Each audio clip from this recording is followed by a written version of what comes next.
All right. Well, thank you all for being here and joining us for Resilient Georgia's May 2026 Lunch and Learn.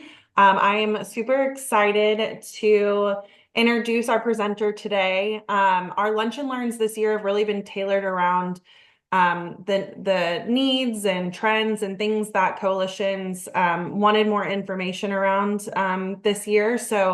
And one of those being how to strengthen connections to the child welfare system and what resources there are. And so we're excited to have Georgia CASA here today, LaDonna Collins and she's the Child and Family Wellbeing Director for Georgia CASA.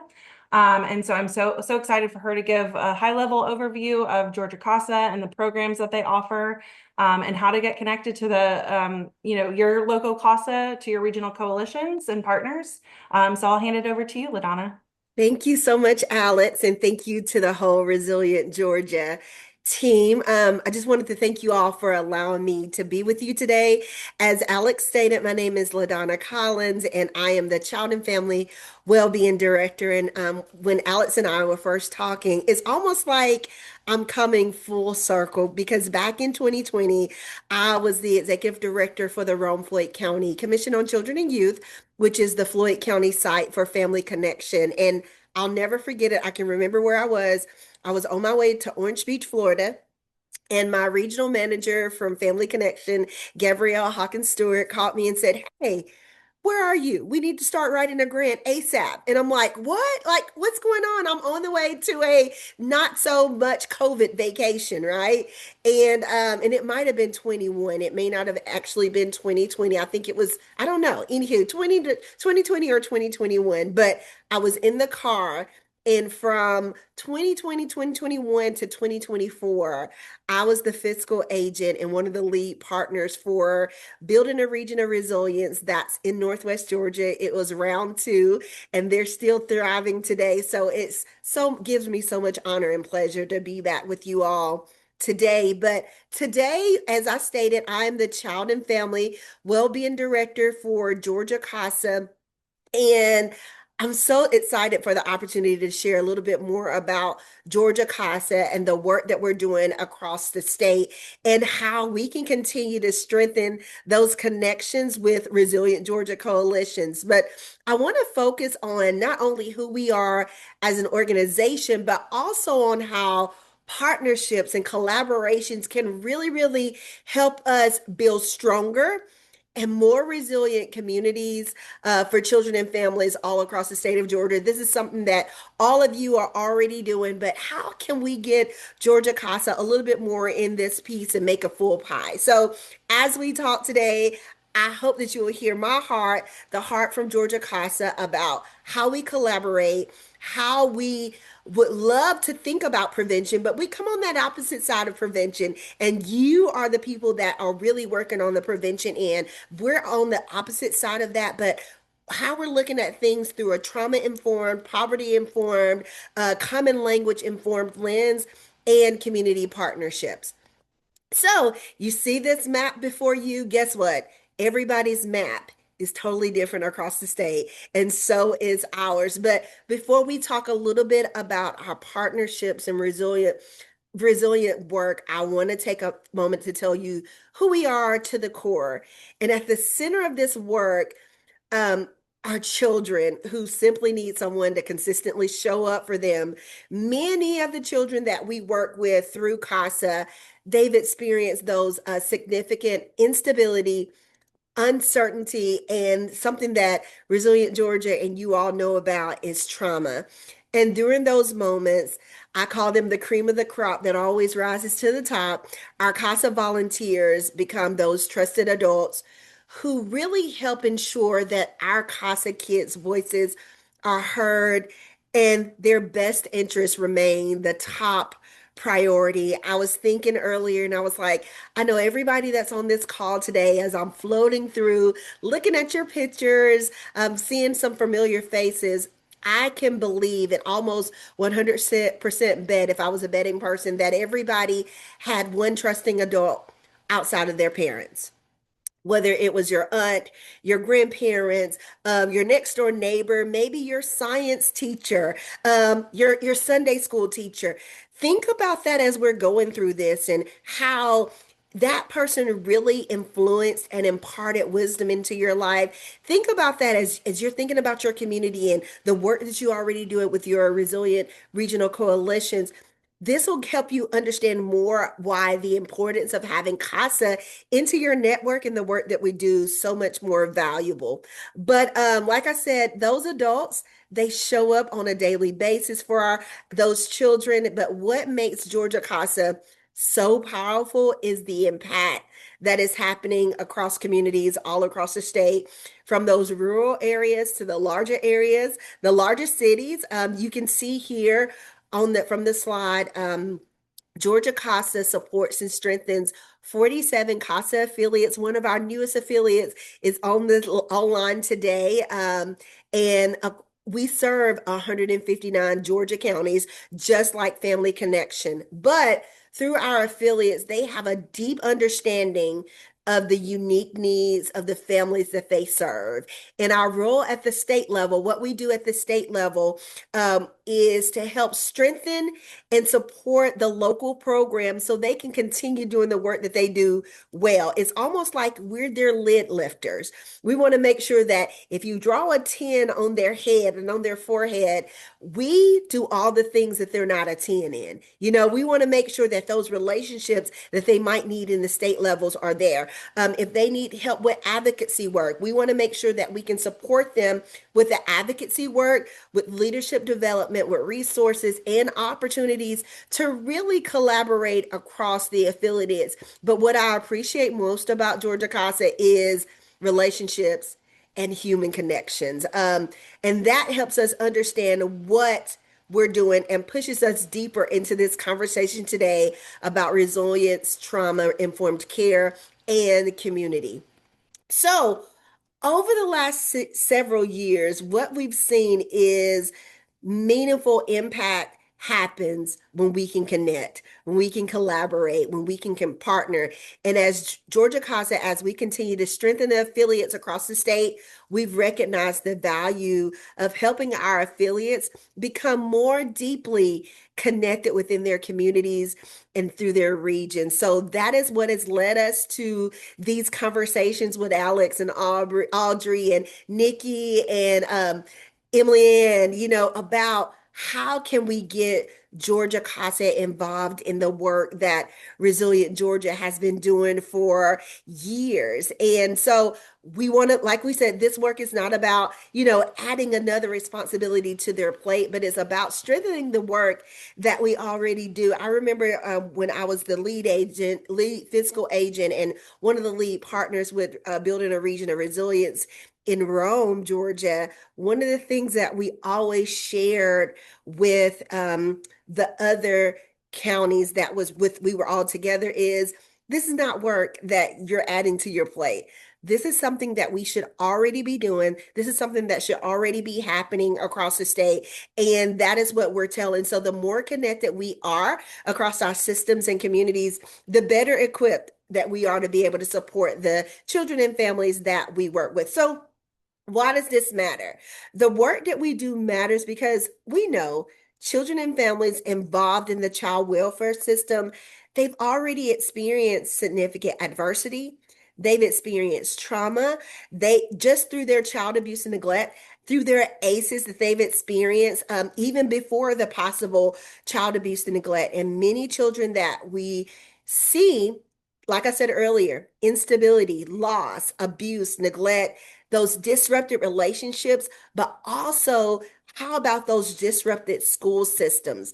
And at this very same time, though, many families are navigating poverty, housing insecurity, that substance abuse use issues, those things. And if we only focus on the immediate situation, like the mere fact that they were abused and neglected, we fail to understand the larger context, the larger picture, and we miss opportunities to really support them in healing and that long-term well-being. So this is why resilience-centered work matters for Georgia CASA, because we know that resilience is not built just on isolation. You can't do anything by yourself, but it's built through those relationships that we form, those supportive systems, safe communities, and that informed care work that we're all doing across the state.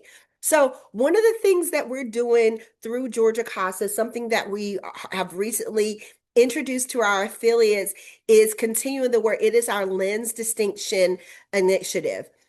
This initiative helps ensure that the work that we do is approached through multiple informed lens. So if you can look at the camera that is on your screen, what you see, you really don't, as a photographer, I'm not a photographer, right? But I talked to a photographer. When they look through their lens on the backside of the camera, they can zoom in or they can zoom out. Right. And so when you zoom out, you get a bigger picture of the view that you're trying to take. And you zoom in, you see maybe one or two people that are in close view. What we want to do is we want our staff and our volunteers and our partners to understand how we experience and the circumstances that impact the children and the families that we serve. So, like I said, this is just not about awareness, it's how we engage, how we communicate, how we advocate and make decisions, and also how does our court systems work. So we want to look at everything that we do through a trauma-informed lens.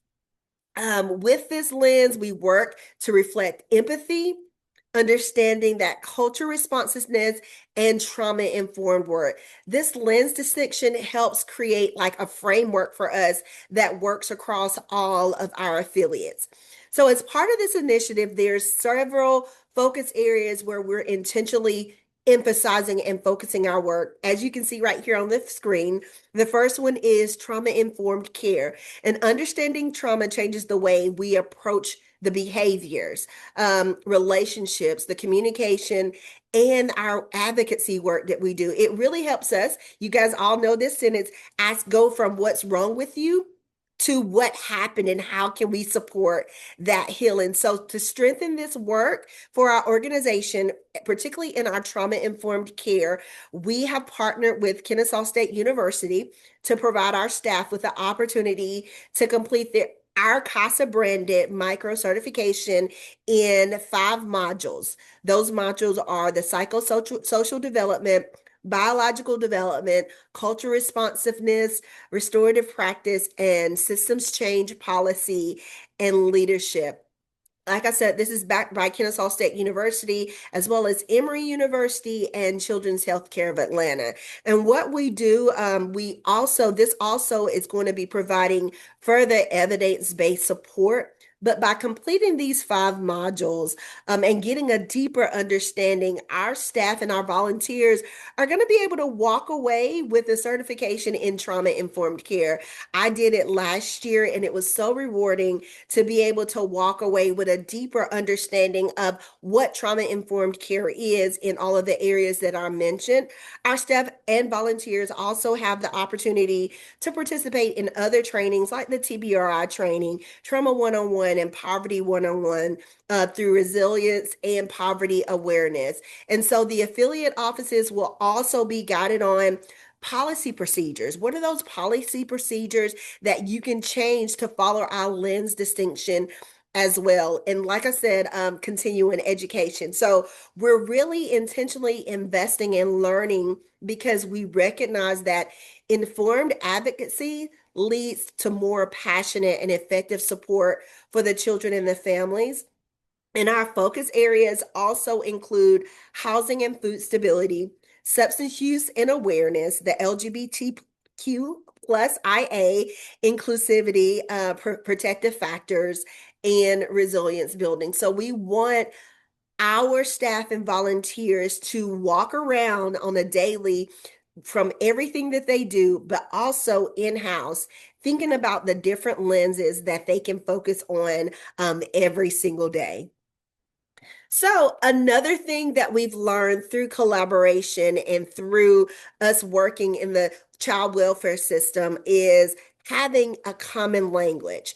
And so, what we're doing with our common language, we want to make sure that when our volunteers go out to work with the families, go out to work with the children, they'll be able to speak language from them. So, if there's any way that a child will move from, let's say, hypothetically speaking, Floyd County and move to Savannah, we want to make sure that the work that we're doing and the language that we speak is going to be the same. So this is why we're creating a field pocket guide with shared resources that have become very valuable.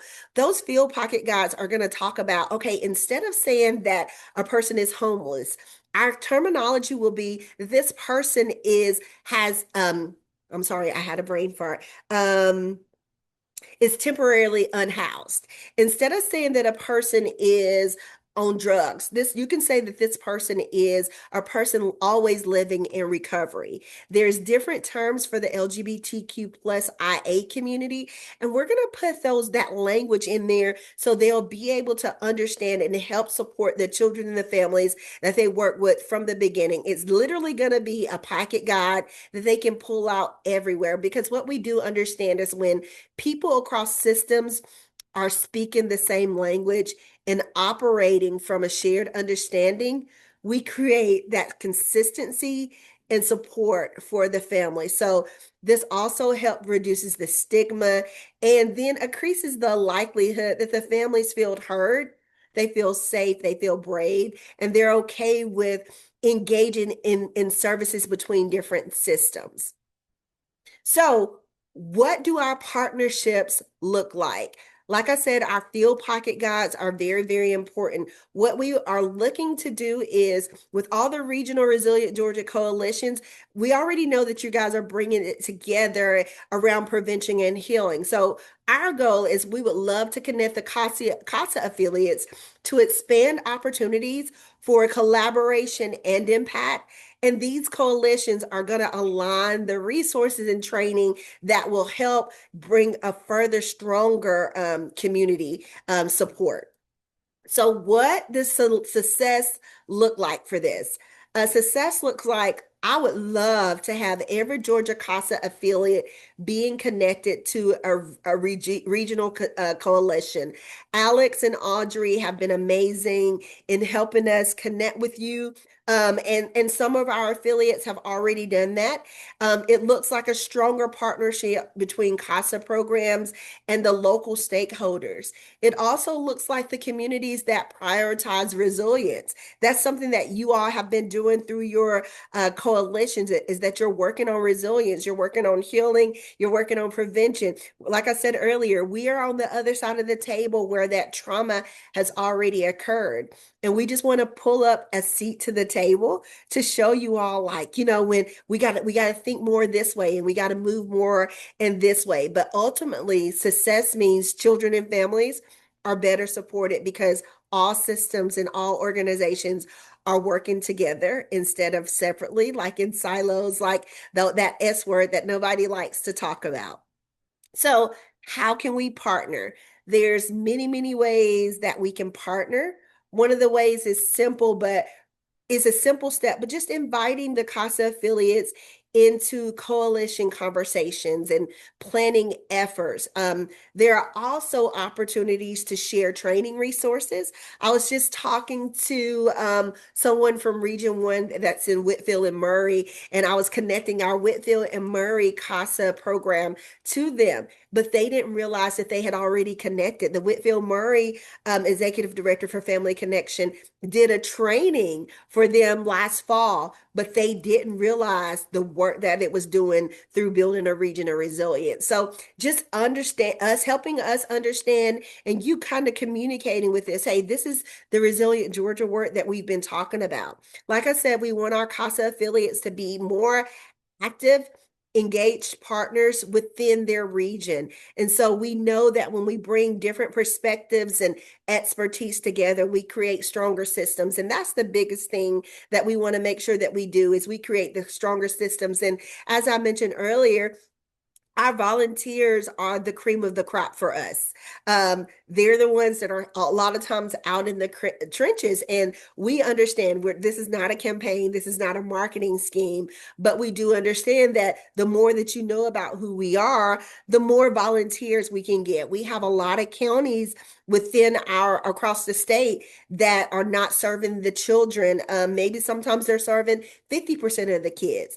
Can you imagine what happens in a community that when you have children that the court system has, and they're duly adjudicated through Department of Juvenile Justice and DFACS, but there's no foster parent. If there's not a foster parent, 9 times out of 10, there's not a CASA volunteer for them. And so this just also within the community helps us gain more CASA volunteers. And so we're just really excited about how we can partner with you guys, what we can do to really get involved and really push us forward so we're really working better together. And I really sped through my time with you today, but I'm like I said earlier, I'm just so excited to be able to help you understand more about Georgia CASA and the work that we do. And like I said earlier, we do have a couple of people that are on this call that are from CASA affiliates, and I'm not taking anything from you, but our volunteers are our cream of the crop. They do this for free. And they're in the trenches every day. And some of their cases are from, 6 weeks to 18 months to 2 years. And sometimes it goes even further. A lot of the times the volunteers might get a case when a child is 5 and they might have them until they're 17 years old. A lot of times our volunteers need resources in the community. So Resilient Georgia and the coalitions, you all have the resources that are in the community that will better support us in making sure that the children that we work with have the resources that we need. So we're so excited. And that's my closing. But I really, really want to thank you for the work that you guys are doing every day. Like I shared in the beginning, this is a almost full circle moment for me because I started off working with Family Connection, but through my work there, I was definitely able to really understand Resilient Georgia, and I'm one of their number one fans. But we believe deeply in the power of connection, the power of collaboration and resilient centered work. And we know that those lasting impact happens when organizations come together with a shared purpose. And that's definitely what we want to do with Georgia's CASA. So thank you again for allowing me to share today. And I would love to answer any questions and continue this conversation as well. So thank you guys. Thank you so much, LaDonna. That was a wonderful overview. And just so much great information and emphasis on the relationships that can support children and families through shared work and collaboration. So thank you for your emphasis on that. You're welcome. Does anyone have any questions, comments around or for LaDonna or just in general? If you have any questions, if you're new to Lunch and Learns and Resilient Georgia as well, if you're an affiliate who isn't directly involved with a regional coalition, we'd be happy to answer any questions too.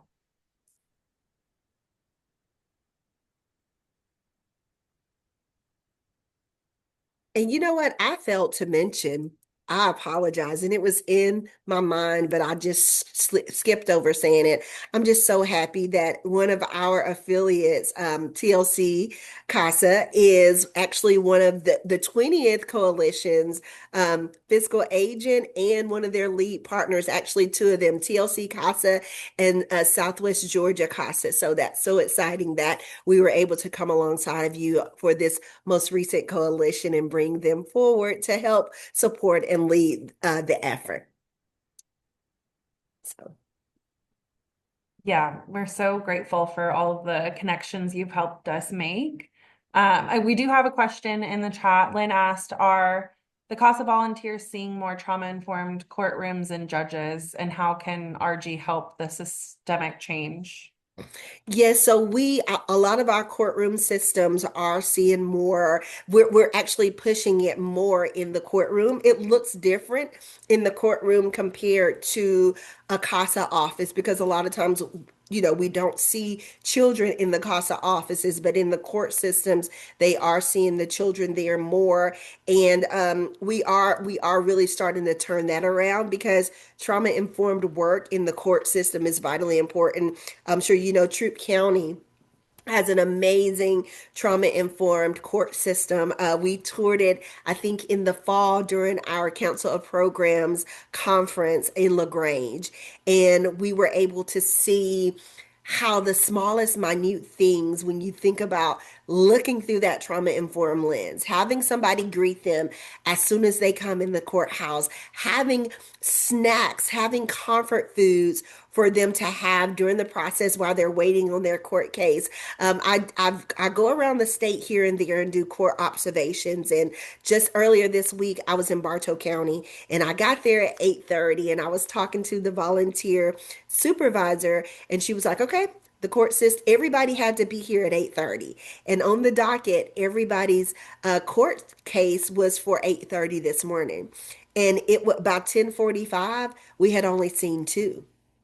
And so the children that were out in the lobby, the parents that had gotten off work, you have to be extremely mindful that they're missing a day of work.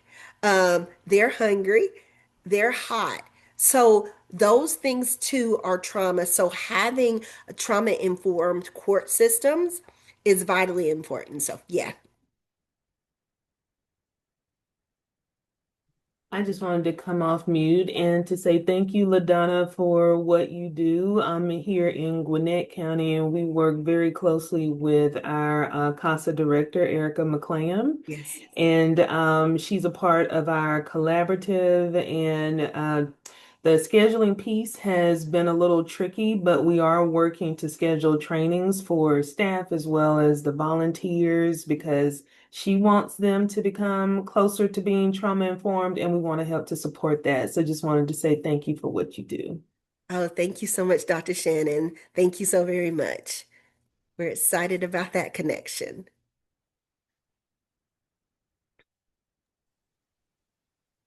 I also wanted to, Nikki, not to put you on the spot, but if you wanted to talk a little bit more about Handle with Care and how we can all work together on that model as well.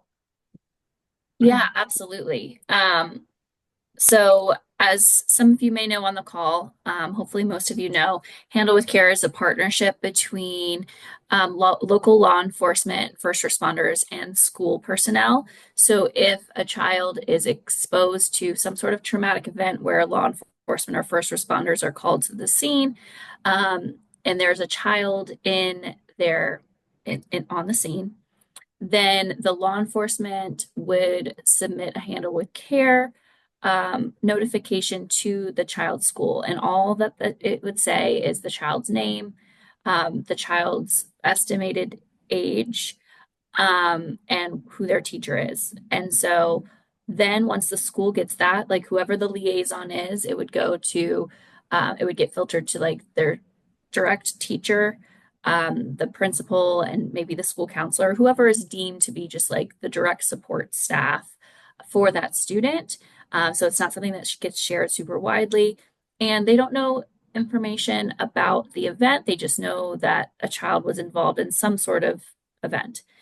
And they are just supposed to handle that child with care that day. So just recognizing that the child went through something without needing to know the details, the school staff is there to support them, make sure if they need a little extra support,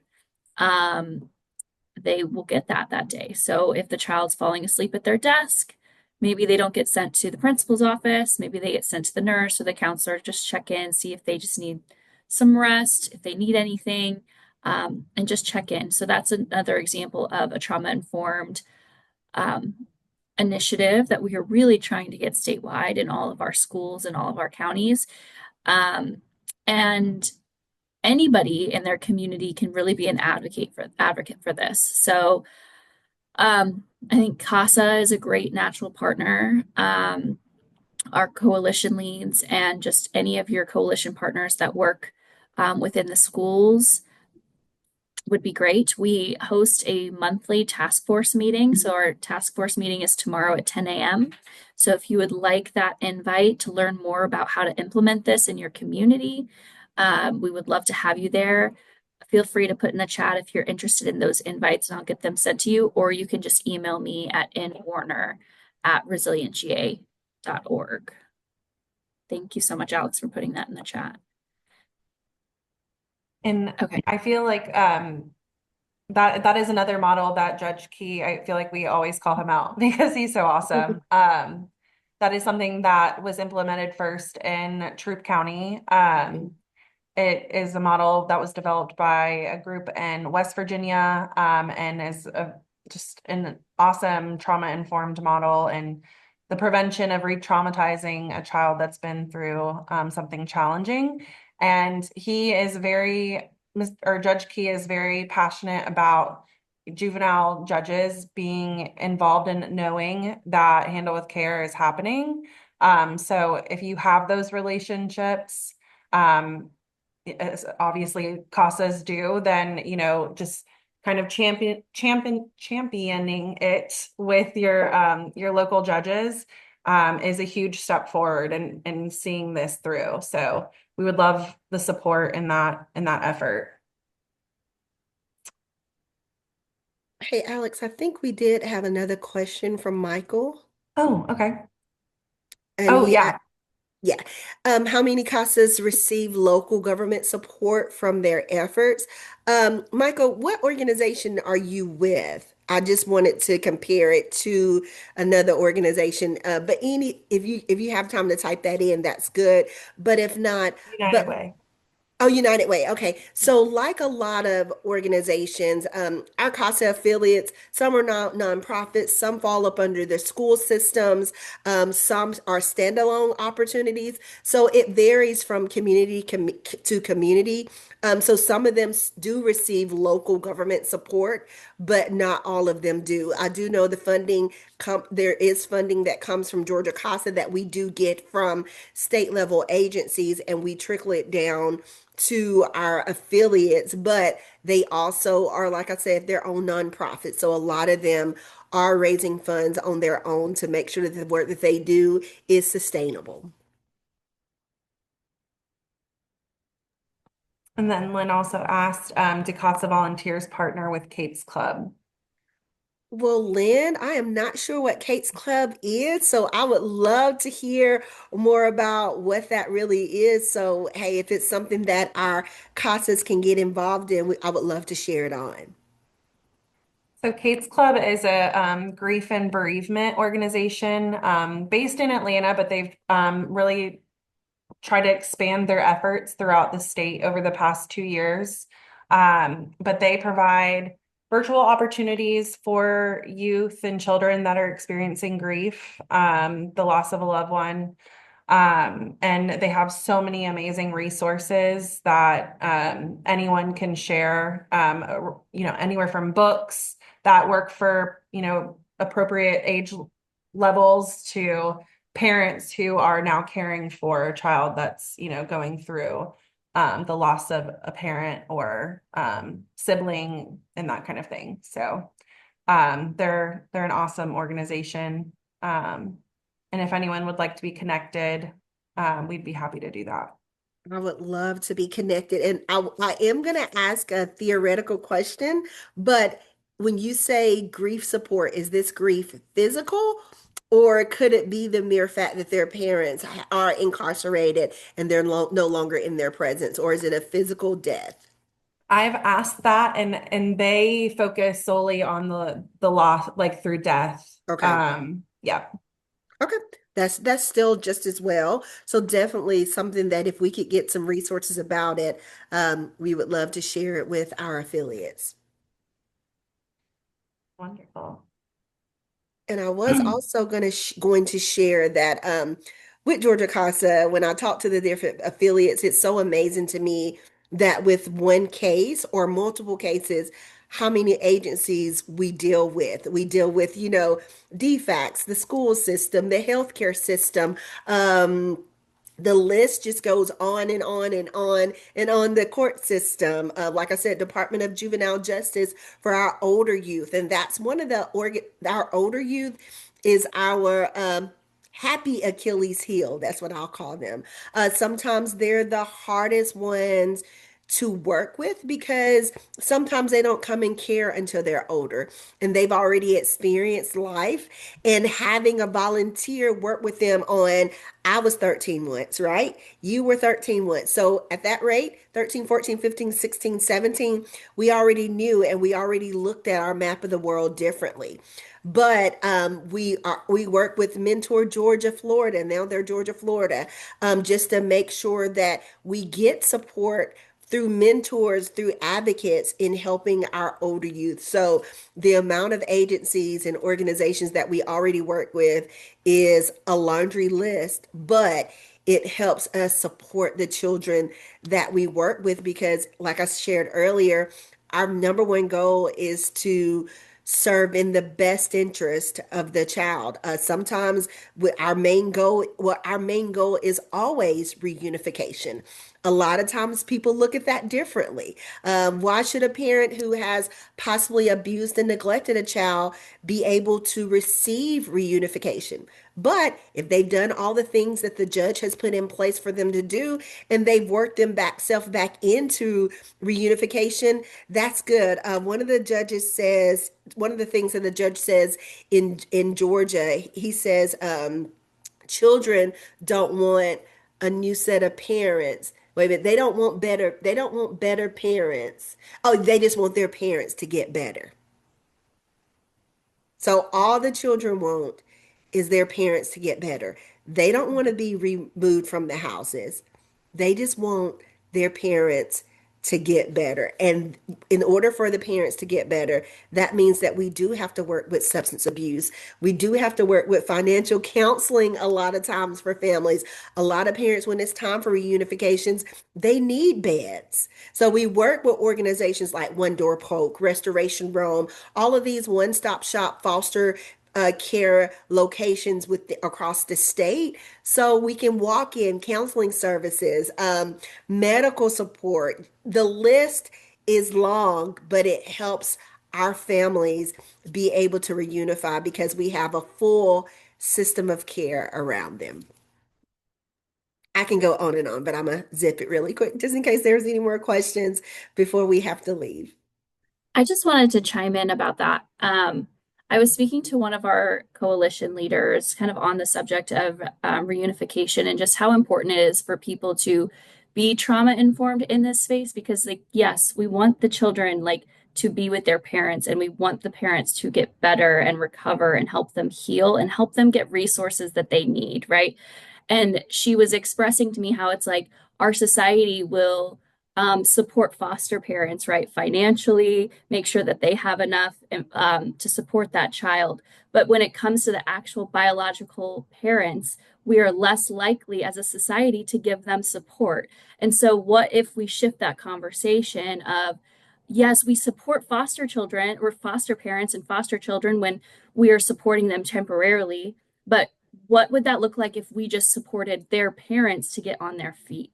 Right. Right. And so I just feel like that is a really important shift in this conversation because sometimes parents need a little extra help and resources and support. So, I and mean, children deserve to be with their parents if all they're needing is just extra resources and support. right. I mean, I can raise my hand. Alex and I were talking before everybody else got on the call. I have a 10-year-old. Some days I'll say he's 10. In the same day, I'll say he's 20. He's the only child. And, something that has helped me and continue to build better relationships with my parents is our parents raise us with the knowledge that they have in that moment, in that split second, in that day, not excusing the experiences that they have, but that's just something for us to remember when we're looking through that lens of what does stability and what does a clean home look like to you? What your clean home looks like could just be, you know what? They got lights, they have a shelter over their head, they have clothes that they can wear, and they have a meal that they can eat. It may not be the lavish pictures on the wall, but it's stability that is home to them. And they just want to get back home to their parents. And we need the support of everybody around us, everybody that's on this call. I don't know the person, but I'm looking at GCAP. Like, we need GCAP to help support us, with some of the relationships that we have. So, um, Mr. Lee, we need to get in touch with you so we can hear from you and see how we can collaborate better together, through our efforts to help us with our teenagers.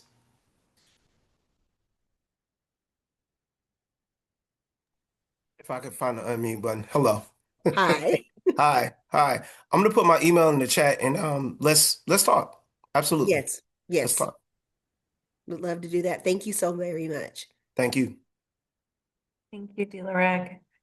And thank you, Shannon, for putting in the resource. That Well Root in Resilient North Georgia is offering to help uplift families so they don't end up in situations like a lot of families in the system do. So if you're interested in learning more about that, please reach out to Shannon too. And we are about 4 minutes from our time, but oh, Andrea has a question. I'll let you take it. Yeah. Hi, LaDonna. Thank you. Hey. Um, Sure. I was wondering if you could speak to how CASAs interact with child advocacy centers and multidisciplinary teams. Are they part of those conversations? And how might some trauma-informed conversations be helpful in those settings? Sure. Thank you, Andrea. A lot of our affiliates are actually sometimes in the same building as the CAC. So if they don't work, if they're not in the same building, the goal is that they are working together because we understand that those are some of the same children and families that they are working with. So definitely in our DTM teams, that's something that we do need to work together. But one thing about Georgia CASA, like so many other organizations across the state, every county is different, and everybody. Let me see how I can say this. Everybody is not for everybody. So the goal is we would love for everybody to make sure that these partnerships are in alignment, but they're not always the case. But that trauma-informed care work through those relationships and those meetings is vitally important, and us really pushing them out and supporting them because I promise you, High School Musical was one of my favorite shows. I was grown when it came out, but I introduced it to my son, and our family saying is wait. And that's because we're all in this together. Like, and I know that's so corny, cliche-ish, but it's so true that, nobody on this call could really do the work that they do without each other. And adding a new person, not just Georgia Casa, but adding a new person to this line of support only helps strengthen the families that we all, I promise you, will eventually come in contact with in some shape, form, or fashion, regardless of what your organization is.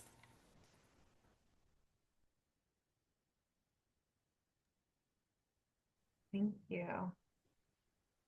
Yeah, and there's been some great resources dropped into that provide programming to parents and caregivers and kinship to address a lot of the issues that they face. So definitely, and just so everyone knows, all of these links that we put in the chat, you don't have to open 20 tabs. We will send a follow-up email along with LaDonna's presentation today and the recording. So if you have a partner that you'd love to share all this information with, you're able to just forward that email to them. But we're at 12:45 almost, so I want to be mindful of everyone's time. Thank you again so much, LaDonna, for presenting today and being a thought partner in this work. We appreciate you so much. I feel like Audrey has something to add too. Well, thank you, LaDonna. This has been an incredible presentation. Such a great lunch and learn. I also want to ask if we had just a reminder about the evaluation. Oh, yes, you're right. I do have that. And before you hop off, if you wouldn't mind just providing us with your input from today's Lunch and Learn, it helps us plan future Lunch and Learns, just making sure it's what everyone, needs, or if there's anything that you want to see in the future, you're able to add that in there as well. So we appreciate you all. And yeah, we hope to see you at our next Lunch and Learn.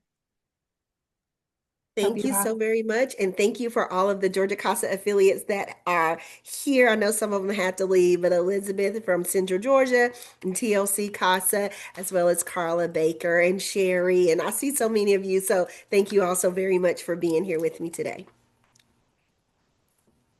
yeah. You all have a good day.